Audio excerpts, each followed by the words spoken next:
Picture yourself sitting on a slab of wet stone. You are completely soaked through.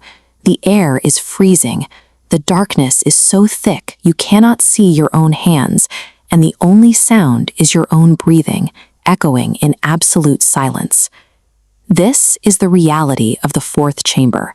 You are trapped more than 260 meters deep inside the earth, cut off from sunlight and entirely stripped of any means to communicate. The tarot here is the vacuum of information. One of the men from your group managed to squeeze through the rising water and head for the surface, but you have no idea if he made it. The psychological vacuum of the chamber creates a horror that outweighs the physical depth. You are buried alive, trapped in a silence where you have no way to know if the world above even realizes you are still breathing. To understand how 5 men ended up in that chamber, we have to look above ground. This is the remote mountainous province of Xaizambun in central Laos, in May of 2026. The hills here are made of limestone karst.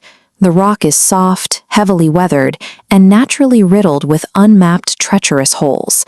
If we look at this geological cross-section, we can trace the path of the 8 men who entered one of these rough openings looking for gold.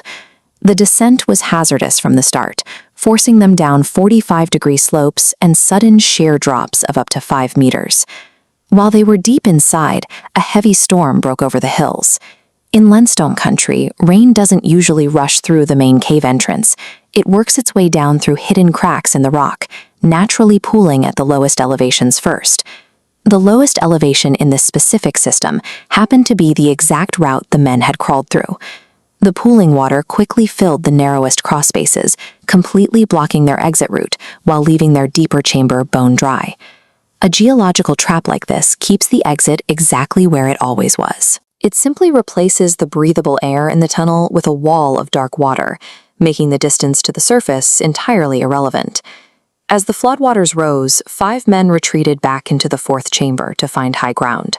They found a pocket of air the water hadn't reached, buying them survival for the moment, but nowhere near safety. Over the days that followed, the damp environment went to work on their bodies. Their skin broke down, their extremities swelled from the constant moisture, and without food, they began to starve. It was a slow bleed of strength, driven by severe hypothermia. While their strength drained away, the surface above them erupted into a massive, frantic response. Local Lao teams were joined by international specialists, deploying heavy industrial generators to run water pumps around the clock. Above ground, heavy machinery roared as hundreds of people fought to pull water out of the mountain. Below, 5 freezing men had no choice but to sit perfectly still and wait in the dark. Descending into those flooded passages to reach them was nothing like clear-water cave diving. Rescuers described it as diving in coffee. The water was thick with churning brown silt, dropping visibility down to 0. This top-down schematic shows the core hazard they faced, a 25-meter restriction zone. The jagged clay gap was so tight that divers had to strip off their oxygen tanks and shove their life-saving gear ahead of them, with absolutely no room to turn around. The tight squeezes were only half the problem. Toxic gases naturally built up inside the enclosed chambers, forcing rescuers to physically thread air lines through the passages and pump fresh oxygen in just to keep the route breathable. On May 27th, a Thai specialist finally broke through the surface of the fourth chamber. His flashlight swept over the rock and found the 5 men, filthy, exhausted, and stunned to see another human being. Discovering the men broke their psychological isolation, but the geography of the cave remained intact. A brutal, flooded tunnel still separated them from fresh air. The rescue divers now faced an agonizing dilemma. How do you take starving, terrified men who have never worn dive gear and teach them to survive a blind, claustrophobic transit underwater? On May 29th, a diver brought out the first man. Guided side by side along a rope, the 2 threaded their way through the blacked-out passages in an agonizing 30-minute extraction. When he finally reached the entrance, he couldn't stand on his own. The next morning, the environment shifted.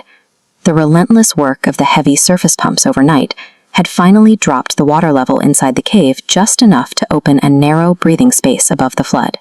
Running entirely on adrenaline, the remaining 4 survivors waded through the newly opened route, under their own power, flanked by the divers who had gone in to supply them. Their escape was a fragile concession.